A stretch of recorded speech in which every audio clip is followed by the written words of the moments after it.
Hello dear student, দেখো এখানে আজকে আমরা এক্সারসাইজ 1.2 এর এই অঙ্কটা করব।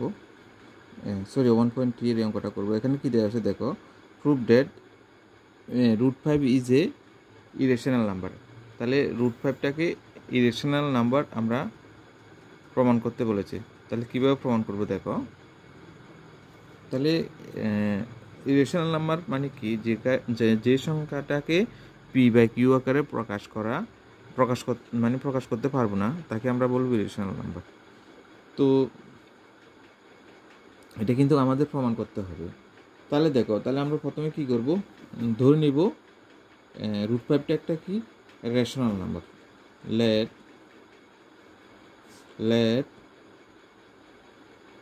√5 equal to rational number, বা √5 is rational number equal to rational number লিখতে হবে। rational number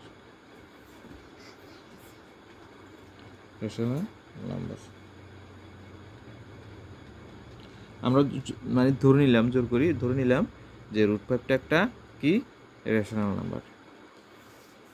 এখন যেহেতু এটাকে আমরা ধরলে রেশনাল নাম্বার, তো সেক্ষেত্রে আমরা কি লিখতে পারবো, লেট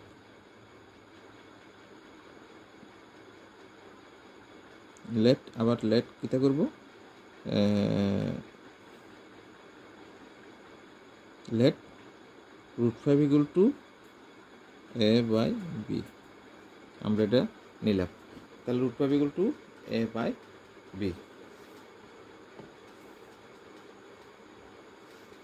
তাহলে √5 equal to a/b।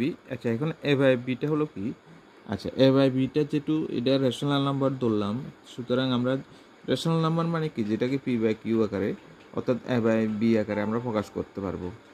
তো এক্ষেত্রে আমরা এই জন্য যেহেতু ধরে নিচ্ছি, তাহলে এক্ষেত্রে আমরা এই জন্য আমরা ধরে নিলাম রেশনাল নাম্বার। আবার রেশনাল নাম্বার ধরার ফলে এটাকে আমরা a/b আকারে আমরা লিখতে পারি, যেখানে a আর b হলো কোপ্রাইম।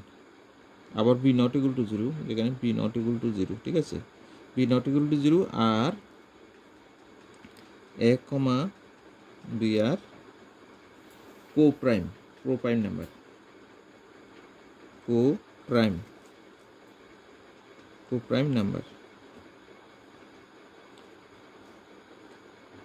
নাম্বার। আচ্ছা, কোপ্রাইম নাম্বার হলো কি, যাদের 1 ছাড়া অন্য কোনো ফ্যাক্টর নেই, তাদেরকে আমি বলা হয়েছে কোপ্রাইম। তাহলে এক্ষেত্রে যেহেতু কোপ্রাইম মানে কি 1 ছাড়া অন্য কোনো ফ্যাক্টর নাই, তাহলে আমরা এখানে যেটা ধরলাম এটার উভয় দিকে বর্গ করব। আচ্ছা, তাহলে এখানে বর্গ করলে কি হবে, 5 equal to a²/b² হবে। 5 equal to a²/b²। তাহলে এক্ষেত্রে আমরা কি লিখতে পারি, a² equal to 5b²। তাহলে a² equal to 5b²। আচ্ছা, এটার অর্থ হলো কি, a²টাকে 5 দিয়ে ডিভিজিবল হবে। এর অর্থ হলো কি, a² is divisible by 5, a² is divisible by 5। তাহলে a² is divisible by 5, অর্থাৎ a is also divisible by 5। মানে a² যদি 5 দিয়ে ডিভিজিবল হয়, আবার তার মানে কি এটাও ডিভিজিবল হবে 5 দিয়ে। তাহলে এক্ষেত্রে দেখো, আমরা কিন্তু একটা ফ্যাক্টর পেলাম, মানে ভাবতে একটা ফ্যাক্টর পেলাম, মানে a b এর একটা ফ্যাক্টর পেলাম 5। এবার আমরা এখানে লিখতে পারি a equal to, আমরা ধরে নিলাম 5c, এটা ধরে নিলাম। আবার a equal to 5c, এবারই a equal to 5c এখানে বসিয়ে দেব। আচ্ছা, এটাকে আমরা 1 নং সমীকরণ দিতে পারি। তাহলে 1 নং সমীকরণে বসিয়ে দিলে কত হবে, 5c² equal to 5b², ঠিক আছে। তাহলে এটা লিখতে পারবো। তাহলে এটা 5c মানে কত, 25 c square equal to 5 b square, তাহলে 25 c square equal to 5 b square. সেক্ষেত্রে আমরা 5 5 দিয়ে কাটলে 1 আর 5 দিয়ে কাটলে কত 5, তাহলে 5 c square equal to b square.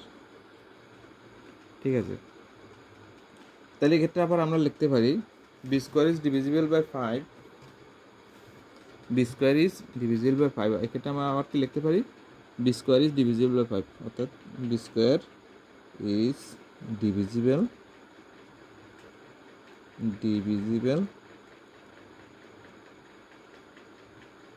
by 5 আর b is also divisible by 5। তাহলে দেখো, অর্থাৎ আমরা কমন ফ্যাক্টর পেলাম, এরও কমন ফ্যাক্টর পেলাম, বি এরও কমন ফ্যাক্টর পেলাম। কিন্তু এটা কি আমরা আবার প্রথম ধরে নিলাম কি দোনোটা কোপ্রাইম নাম্বার, এ বি আর কোপ্রাইম নাম্বার, কিন্তু আমরা এখানে দেখলাম যে এখানে ফ্যাক্টর পেলাম, সুতরাং এটা কি নট পসিবল। মানে কি ধরে নিলাম এখানে কিন্তু কোপ্রাইম, কিন্তু এখানে দেখছি আমরা কি ফ্যাক্টর চলে আসছে, তার মানে এটা নট পসিবল। তো আমরা যে মানে ধরলাম √5 equal to a by b, এটা কি ভুল ধরলাম। তো সুতরাং এক্ষেত্রে আমরা কি প্রমাণ করতে পারলাম যে রেশনাল নাম্বার ধরলাম, কিন্তু দেখছি দেন এটার কমন ফ্যাক্টর আসছে। এটার কমন কোপ্রাইম নাম্বার ধরলাম, কিন্তু এটা কমন ফ্যাক্টর আসছে, সুতরাং √5 ইজ ইরেশনাল নাম্বার। এনে লিখতে পারো দ্য কমন ফ্যাক্টর, এমনি আমরা এই একটা লাইন লিখতে পারো, A comma B have common factor, common factor